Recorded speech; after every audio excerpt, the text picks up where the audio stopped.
오늘은 교회여 변화산 위에서 세상으로 내려가라라는 제목으로 말씀을 전하겠습니다.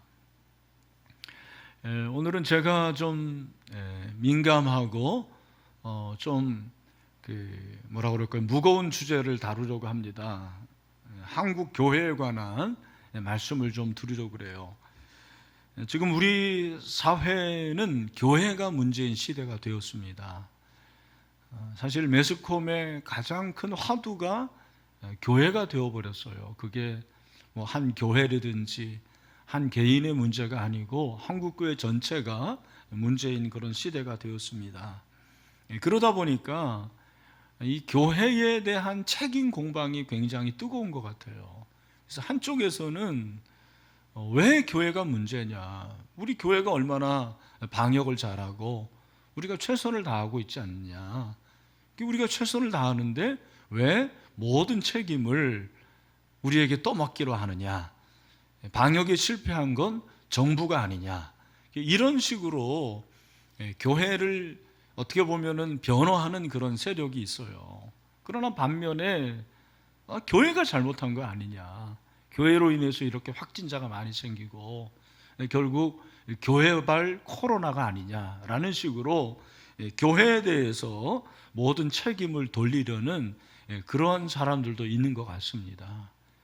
여러분들은 어떤 부류에 소속이 되십니까? 아마 제가 오늘 이 설교를 하더라도 어떤 분들에게는 이 설교가 좀 마음이 불편한 분들도 없지 않아 있을 것입니다. 그런데 여러분, 어떤 한 구절을 듣지 마시고 여러분들이 전체적으로 오늘 이 말씀을 좀 들으면 좋을 것 같아요. 특별히 오늘 설교를 들을 때는 저도 좀 부드럽게 하겠습니다. 제가 일부 예배 때 나오는데 제 아내가 도시락을 주면서, 제가 오늘 요즘에 도시락 싸우거든요. 교육자들이 또 각자 식사를 해야 되기 때문에 도시락을 제가 수십 년 만에 싸우고 있습니다. 여보, 오늘 설교 부드럽게 하세요 그러더라고요. 그래서 제가 부드럽게 하려고 하고, 여러분들도 부드러운 마음으로, 단 마음으로 오늘 좀 말씀을 들으시면 좋겠습니다. 예수님께서 사역을 마치시고 이 세상에 남기고 가신 씨앗이 저는 두 가지라고 생각하는데, 하나는 복음이고 하나는 교회입니다. 복음과 교회는 뗄래야 뗄 수가 없는 거예요. 복음으로 인해서 전 세계가 복음화가 되는 거죠. 그리고 교회로 인해서 복음이 증거되고 역시 전 세계가 복음이 증거가 됩니다. 사실 초대 교회는 세상의 대안이 되는 교회였어요. 그죠?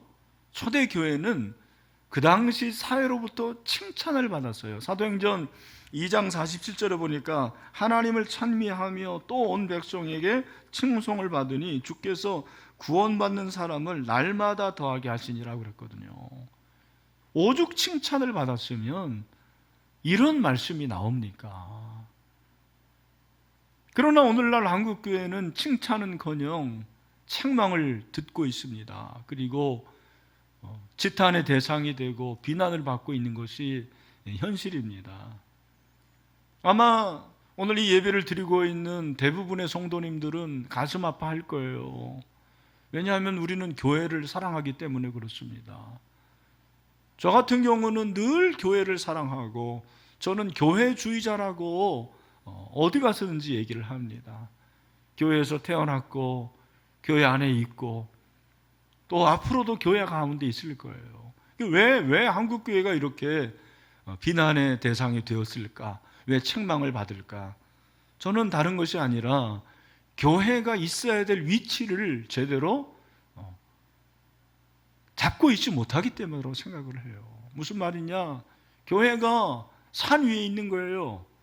그래서 자기들끼리만 은혜 받고 우리는 서로 좋고 참 기쁜데 그것이 자기들만의 리그가 된 거죠. 거기서 내려와서 세상과 함께하고 세상과 호흡하고 세상을 치유하고 세상을 변화시켜야 되는데 그리하지 못한 것입니다. 이것은 누구의 책임이라기보다도 우리 각자의 책임이라고 저는 생각을 해요. 그래서 오늘 좀 이렇게 안타까운 마음으로 과연 교회가 어디에 있어야 될까? 교회의 위치. 그곳에 있다면 교회가 그곳에서 무엇을 해야 될 것인지 여러분들과 함께 좀 나눠보려고 합니다. 여러분, 마태복음 17장은 변화산 사건으로 유명해요. 예수님께서 베드로, 야고보, 요한을 데리시고 어디로 가십니까? 높은 산, 헬몬산, 해발 한 2800m입니다.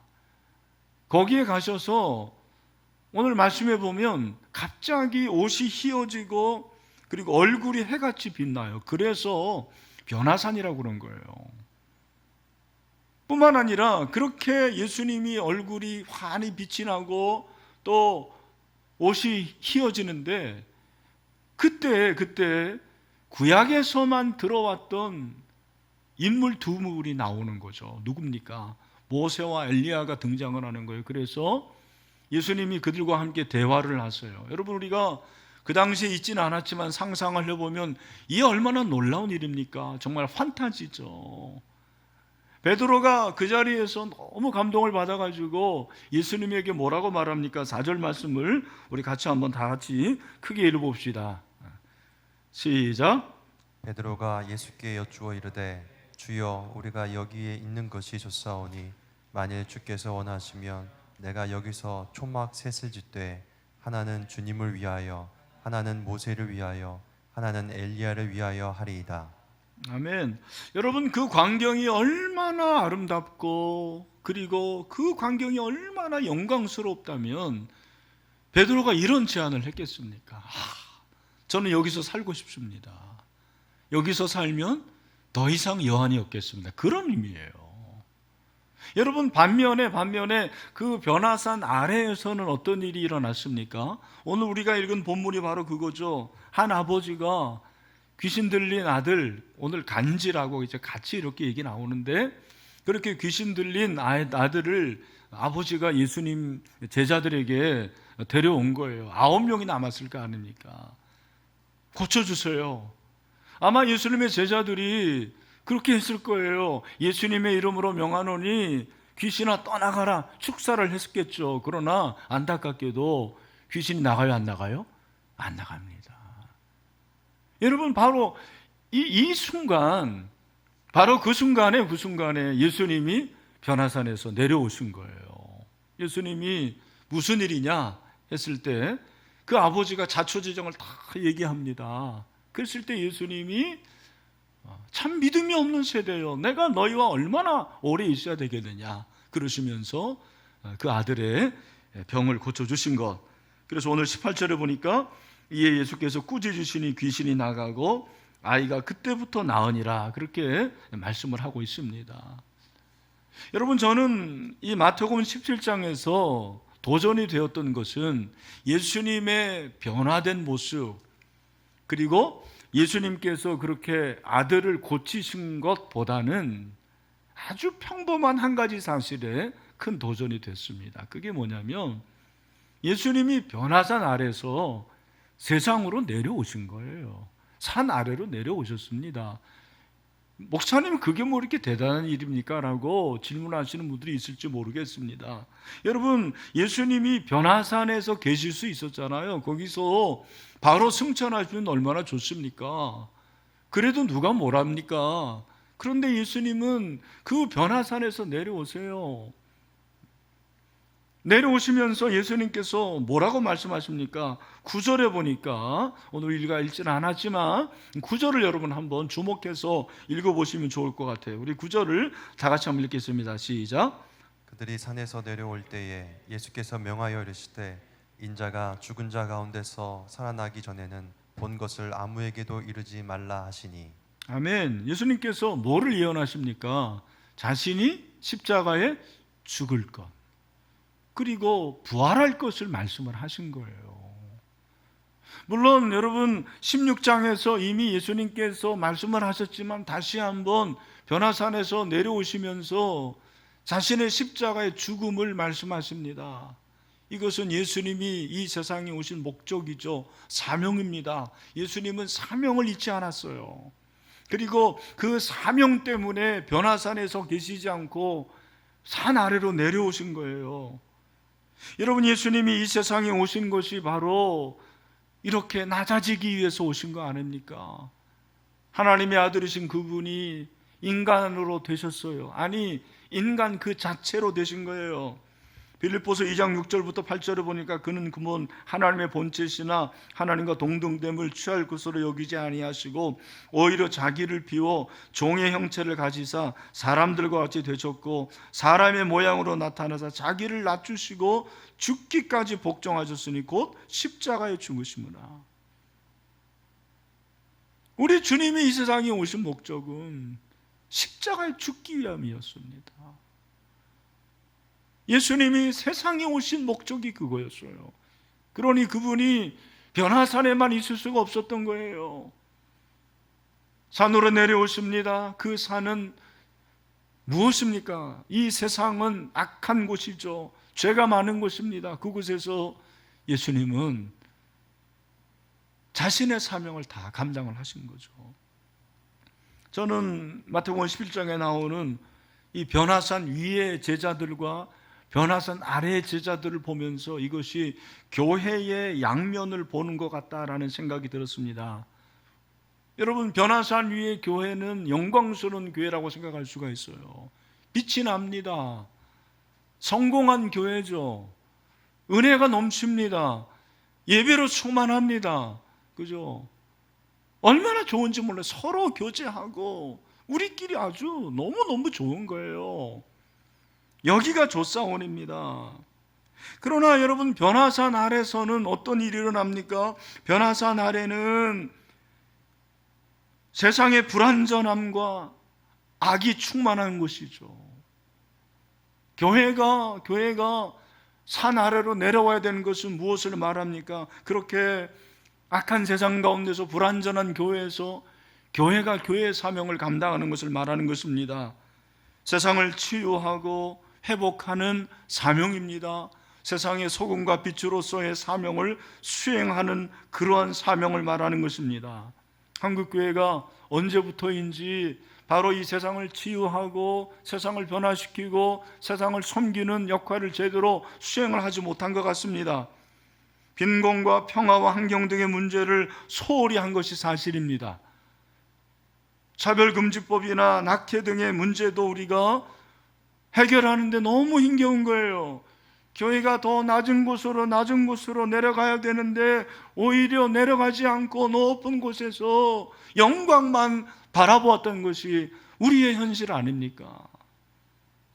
오늘 마태복음 17장에 우리에게 말씀하시는 메시지가 무엇입니까? 교회여, 변화산 위에서 세상으로 내려가라. 세상으로 내려가라, 그렇게 말씀하시는 거죠. 여러분, 왜 교회가 세상으로 내려가야 됩니까? 교회가 있어야 될 위치가 바로 세상이기 때문에 그렇습니다. 여러분, 초대교회는 세상과 동떨어지지 않았어요. 세상 안에 있었습니다. 세상과 함께 했습니다. 세상의 대안이 되었습니다. 그러나 오늘날 한국교회는 이 부분이 너무너무 약해지는 거예요. 여러분, 교회가 그렇다라는 것은 저와 여러분이 그렇다는 것입니다. 우리가 신앙의 그 기쁨과 만족, 그리고 그 감동은 경험하면서 그 감동을 가지고 세상에 나가서 그리스도로 살아내는 부분에는 너무 부족하게 된 것입니다.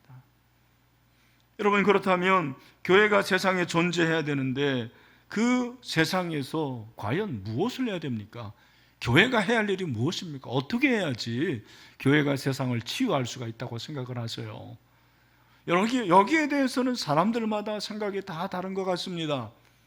그것이 어쩌면 그의 영성일 수가 있겠죠. 그런데 저는 오늘 본문에서 좀 찾아보려고 그래요. 여러분, 교회가 변화산 아래서 세상에서 해야 할 것이 무엇인가? 첫 번째는 예수님을 잘 믿으라는 메시지를 우리에게 해주고 있습니다. 오늘 본문에 보면 여러분, 예수님께서 그 아이를 고치는데 고치기 전에 그 사람들의 특징이 뭐냐면 믿음이 없는 세대라고 그렇게 주님은 말씀하십니다. 오늘 17절에 보니까 예수께서 대답하여 이르시되 믿음이 없고 패역한 세대여 내가 얼마나 너희와 함께 있으며 얼마나 너희에게 참으리요 그를 이리로 데려오라 하시니라. 여러분, 여기 믿음이 없다, 이 믿음이 없었던 것이 공통점이었어요. 9명의 제자들이 믿음이 없었습니다. 결정적으로 그 아버지가 믿음이 없었어요. 오늘 본문의 병행구절 마가복음 9장을 보면 21절 22절에서 그 아버지가 예수님에 대해서 뭐라고 그럽니까? 우리 같이 한번 읽어보겠습니다. 다 같이 크게 읽겠습니다. 시작. 예수께서 그 아버지에게 물으시되 언제부터 이렇게 되었느냐 하시니 이르되 어릴 때부터니이다. 귀신이 그를 죽이려고 불과 물에 자주 던졌나이다. 그러나 무엇을 하실 수 있거든 우리를 불쌍히 여기사 도와주옵소서. 여기 보니까 아버지가 할 수 있거든 그렇게 얘기를 하는 거예요. 할 수 있거든. 가정이죠. 예수님을 믿는 거예요? 안 믿는 거예요? 안 믿는 거예요. 예수님 뭔가 하실 수 있다면 해주세요. 여러분, 가정법은 믿음이 아니에요. 오늘날 교회 안에서도 이 가정법의 믿음을 가진 성도들이 참 많아요. 예수님을 절대로 100% 신뢰하지 않는 거예요. 할 수 있으면, 만약에, 이런 단어를 좋아합니다.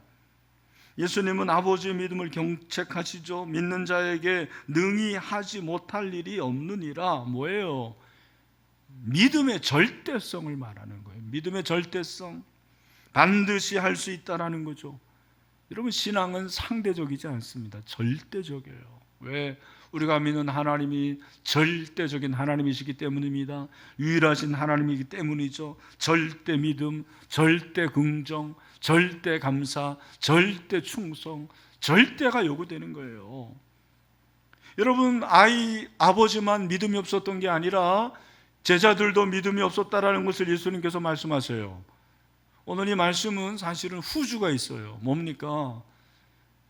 사건이 종료된 후에 제자들이 예수님을 찾아가서 예수님에게 묻습니다. 예수님, 왜 우리는 귀신을 쫓아내지 못했습니까? 그랬을 때 예수님께서 뭐라고 하십니까?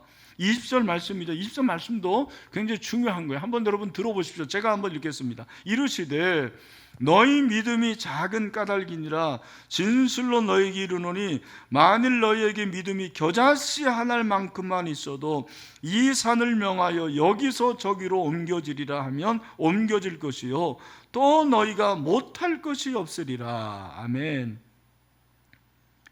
예수님의 마음을 잘 대변하는 한 단어가 있는데 진실로라는 단어예요. 헬라어로 뭐죠? 진실로가?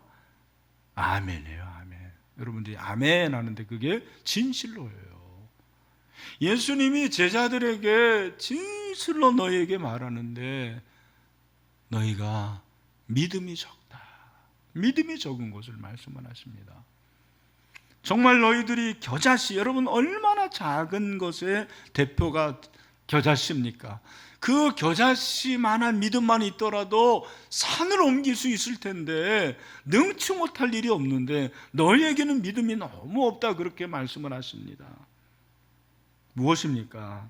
여러분, 제자들은 자신을 의지한 거예요. 왜? 귀신을 쫓아낸 경험도 있거든요. 그리고 뭔가 기적을 행한 그런 경험도 있어요.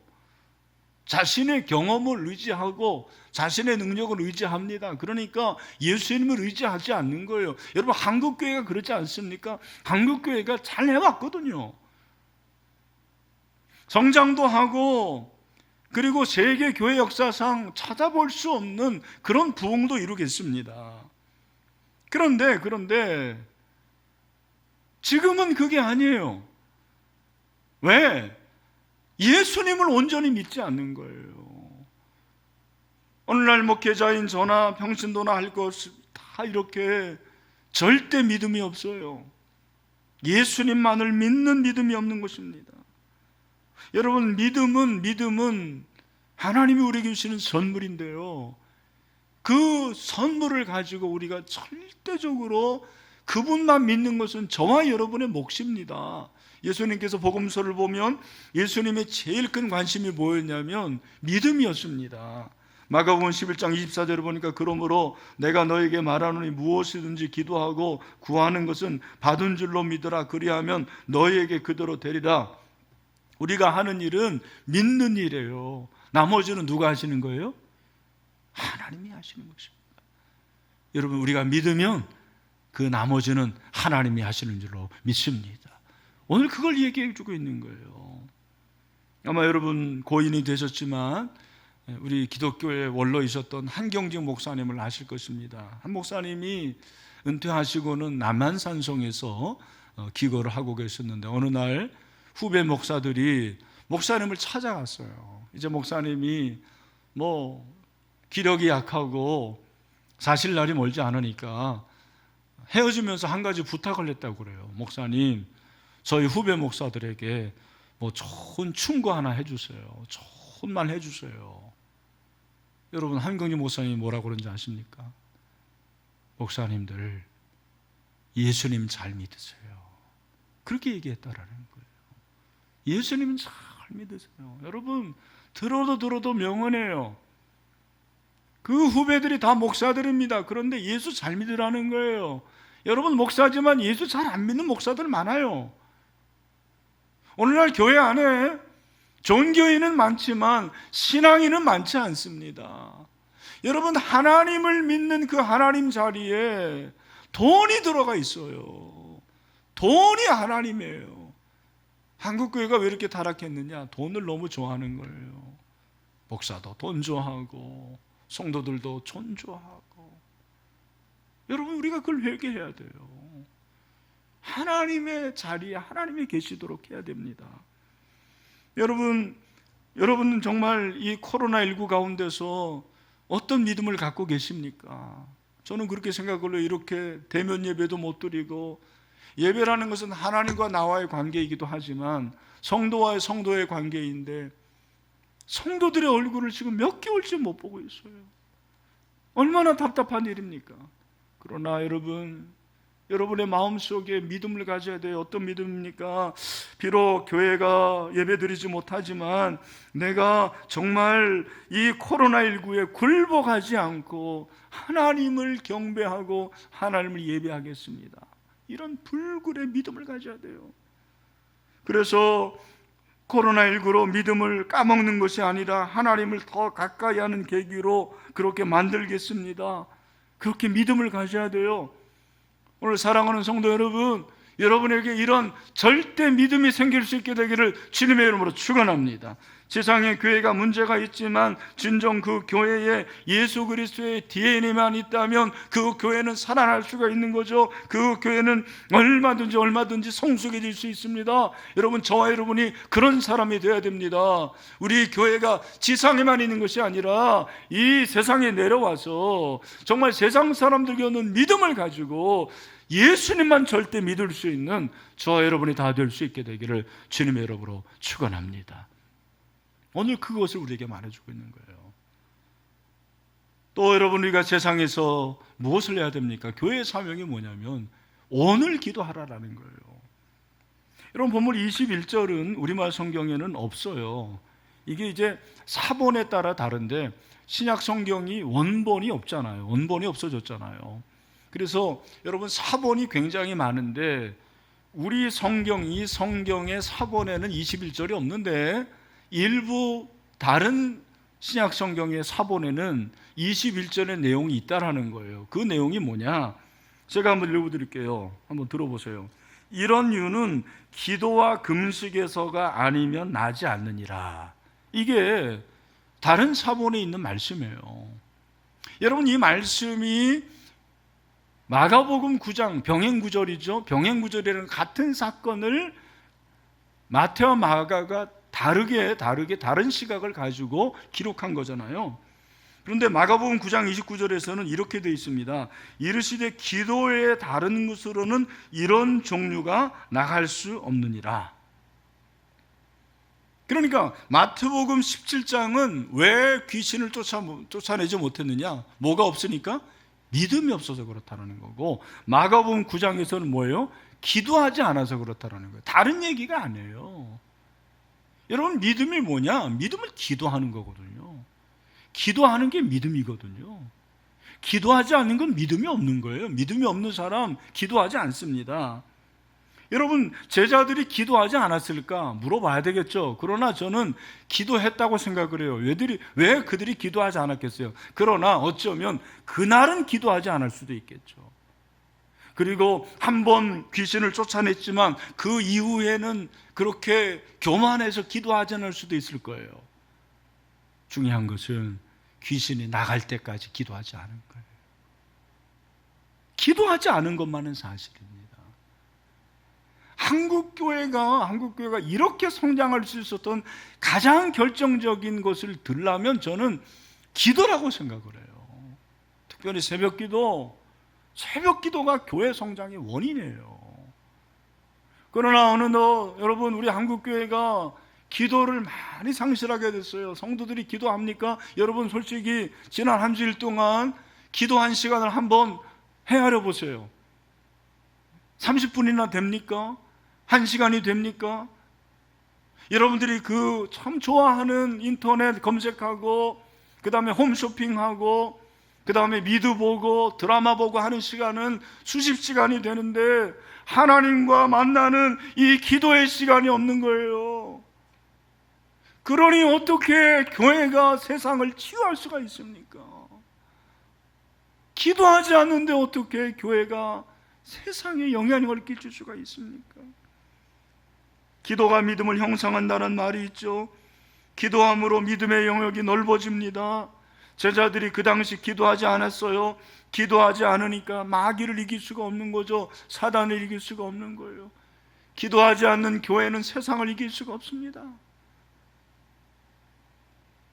지난주 부산의 그 교회들이 현수막을 걸었어요. 교회가 진심으로 미안합니다. 교회가 더 조심하겠습니다.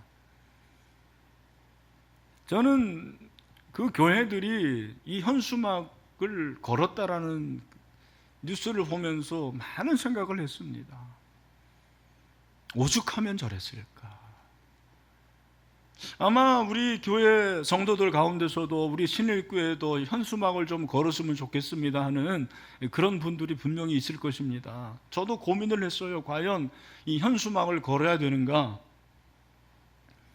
아마 여러분 가운데서는 회사에 나가면은 그 동료들이 니네 교회 왜 그러냐, 교회가 문제다, 부정적인 그런 얘기를 듣는 분들이 참 많은 것 같아요. 우리 청소년들도 친구들이 하도 그래서 교회 가기 싫다라는 친구들도 많이 생긴다고 그래요. 얼마나 안타까운 일인지 모릅니다. 여러분, 제가 한번 물어볼게요. 여기 이제 뭐 많이 있지는 않지만, 여러분, 우리 신일교회가 교회가 미안합니다, 교회가 조심하겠습니다, 현수막을 걸어야 됩니까 말아야 됩니까? 걸어야 된다고 생각하는 사람은 손 들어보세요. 걸지 말아야 된다고 생각하는 손 들어보세요. 그렇지, 여러분 다 간첩이에요. 뭐예요? 여러분, 이런 문제를 가르쳐서 아디아포라 그렇게 얘기를 해요. 좀 어려운 말로. 이게 어려운 문제가 아니고, 여러분들이 이제 큐티를 한다면 고린도 전서를 지금 큐티할 텐데, 고린도 전서에 보면 고린도 교회에 어떤 문제가 있었냐면, 그 당시에 우상에게 제물을 드렸는데 그 제물이, 그 음식물이 시장으로 나오거든요. 그러면 교인들이 그 음식물을 도대체 사 먹어야 되냐 말아야 되느냐, 이 문제 때문에 서로 갈등이 있었어요. 여러분, 우상에게 드린 그 제물을 먹는 게 죄입니까 죄가 아닙니까? 그건 죄가 아니에요. 먹어도 되고 안 먹어도 되는 거예요. 여러분, 그렇다면 그렇게 해도 되고 안 해도 되는 문제를 우리가 결정할 때는 기준이 뭐예요? 보통 우리가 이제 어떤 문제를 결정할 때는 세 가지로 나는 생각을 해요. 하나님이 기뻐하시냐, 이것이 다른 사람들에게 유익이 되냐, 그리고 나에게도 도움이 되냐. 그런데 오늘 성경을 보면 사도 바울이 이 문제를 어떻게 결정을 하냐면 그 기준이 뭐냐면 고린도전서 10장 23절에 그 기준이 하나 나와요. 굉장히 중요한 부분이에요. 우리 다 같이 한번, 우리 가정에 있는 분들도 크게 한번 읽겠습니다. 시작. 모든 것이 가하나 모든 것이 유익한 것은 아니요 모든 것이 가하나 모든 것이 덕을 세우는 것은 아니니. 여기 보니까 모든 것이 가한데 모든 것이 가한 것이 아니고 유익한 것이 아니고 모든 것이 가하지만 덕을 세우는 것이 아니라 그럽니다. 여러분, 여기서 덕을 세운다라는 이 단어가 헬라어로 뭐냐면 집을 세운다라는 그런 의미가 있어요. 무슨 말입니까? 여기 집은 교회를 말하는 거죠.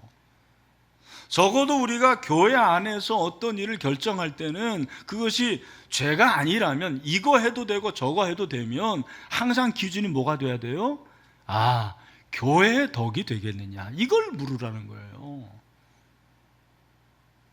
여러분, 제가 제자반에서도 물어보고 우리 교역자 회의하면서 모두 발언시켰어요. 제가 우리 당위원들에게 물어봤습니다. 현수막을 걸어야 됩니까? 단 아닙니다. 반반이에요. 그러면 여러분, 만약에 현수막을 걸었다면 어떤 분들에게는 그게 그래, 우리가 할 책임을 다한 거야 라고 생각할 수 모르지만 어떤 분에게는 그게 불편한 거예요. 그러면 괜한 일로 교회가 어떻게 되는 거예요? 분열이 돼요. 여러분, 교회는 연합이 최고예요. 화목해야 되는 거거든요. 그런 면에서 여러분들이 이해를 하면 좋을 것 같아요. 저는 차제에 만약에 현수막을 건다면 난 좀 다르게 달고 싶어요. 어떤 글귀냐? 우리 신일교회가 교회답게 더 노력하겠습니다. 교회답게 더 최선을 다하겠습니다.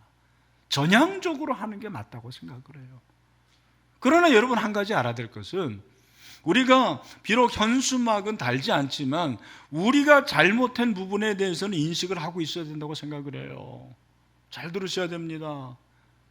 여러분, 한국교회가 잘못한 것은 인정을 해야 돼요. 어떤 한 교회, 어떤 한 목사님이 잘못해서 방역수칙을 어긴 거, 여러분, 그거 잘못한 거잖아요. 여야를 떠나서 그런 거 아닙니까? 그런데 저는 여기서 한 가지 더 나가고 싶어요. 뭐냐? 우리가 사회에 대해서 미안하다 하는 것보다 더 중요한 것은 하나님에 대해서 좀 죄송해야 된다고 생각을 해요. 여러분, 하나님에 대해서 죄송해야 되는 거 아닙니까? 우리가 잘못한 게 너무 많아요. 그거 다 하나님께 대한 죄악입니다. 여러분, 현수막 그렇게 내걸었을 때 13살짜리 우리 주일학교, 우리 신일교회 학생은 아니에요. 13살짜리 주일학교 학생이 청와대 청원을 올렸는데 세상에, 교회를 미워하지 말아주세요, 그런 청원을 올렸다라는 거예요. 교회를 미워하지 마세요. 제가 그 뉴스를 보면서 얼마나 가슴이 아팠는지 몰라요. 여러분, 그 13살짜리 어린아이가 무슨 잘못이 있습니까? 뭐가 잘못이 있어서 교회를 미워하지 말아달라고 그렇게 합니까? 우리의 잘못 아닙니까? 목사의 잘못이고 우리 여러분들의 잘못 아닙니까? 우리의 잘못인데 우리는 자꾸 상대방이 잘못했다라는 거. 교회 안에도 여야가 갈리고 네 편과 내 편이 갈라지게 됩니다. 여러분, 하나님이 얼마나 이 모습을 보고 안타까워하시겠습니까? 물론 정부가 이렇게 갈라지게 분열하게 하는 것도 그것도 잘못이지만, 그러나 여러분, 우리가 하나 되면 되잖아요. 복음으로 하나 되면 되잖아요. 그런 의미에서 저는 기도해야 된다고 생각을 하는 거예요. 세례특별세복 부흥회가 내일부터 있는데 여러분, 이번에 다른 기도보다도 회개 기도를 많이 하세요. 중보 기도를 많이 합시다. 한국교회를 살려달라고. 그럴 때 하나님께서 일하시는 거죠. 기도하는 것만은 끝나면 안 됩니다. 뭔가 좀 주님이 그렇게 고치신 것처럼 행동을 해야 되는데 그 삶이 뭐냐? 그 삶이 저는 섬김이라고 생각을 해요. 저는 사실 헌혈을 좀 하고 싶었는데 요즘에는 코로나 때문에 헌혈차가 안 온대네요.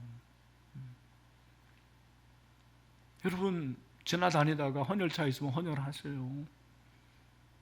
그리고 저희는 지금 전도를 직접 못하니까 우리 금천구청 비상상황실 있거든요. 보건소에 한 200명이 지금 근무한다는데 그들에게 찾아가려고 그래요. 그래서 뭘 원합니까? 그랬더니 좀 이렇게 위로할 수 있는 먹을 거를 원한다고 그래요. 그래서 저희가 그걸 가지고 찾아가려고 합니다. 위로하고 방문하려고 그래요. 얼마나 힘듭니까? 여러분, 그 참 의료 전선에서 일하고 있는 분들 얘기 들어보니까 어떤 그 간호사는 손이 막 부어가지고요, 계속 방호복 입고 있으니까 그 아들이 제발 엄마 좀 집에 좀 있어 달라고 그렇게 얘기를 한다고 안 해줍니까? 격려하고 위로하고. 감사하게 또 우리 지역사회 봉사단에서는 개척교회 온라인 예배를 도와주는 방법을 지금 찾고 있어요. 우리 시찰만 하더라도요, 한 10명, 20명 되는 교회들이 한 20개가 됩니다. 그 교회들 예배를 제대로 못 드리니까, 그렇다고 방송도 못 해요. 도와줘야 되죠. 그죠? 교회가 할 일이에요. SOS 긴급 구호뱅크를 통해서 계속해서 우리가 도와주고, 그게 바로 교회가 변화산 아래서 해야 할 일 아닙니까? 여러분, 전염병은 하나님이 주신 사인이에요. 난 이게 심판은 아니라고 생각을 해요. 그러나 사인인데, 그 사인은 하나님이 우리를 사랑하신다라는 사인이거든요. 돌아오라는 거예요. 회복하라는 거예요. 왜 여러분 이렇게 코로나가 종식이 안 될까? 저는 개인적으로 그런 생각을 해봐요. 내가 아직까지 충분히 회개하지 않았기 때문이구나.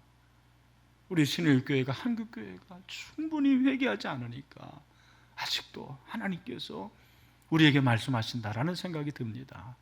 부디 여러분, 이번 이 세례를 통해서 기도 많이 하세요. 지금 기도할 때입니다. 그죠? 그리고 지금이 회개할 때예요. 함께 기도해야 됩니다. 말씀을 마무리합니다. 솔직히 저는 한국교회가 지금까지 변화산 위에서 큰 영광을 본 교회라고 생각을 해요. 제가 그 수혜자예요. 사실은 이건희 목사가 수혜자예요. 신일교회가 수혜자입니다.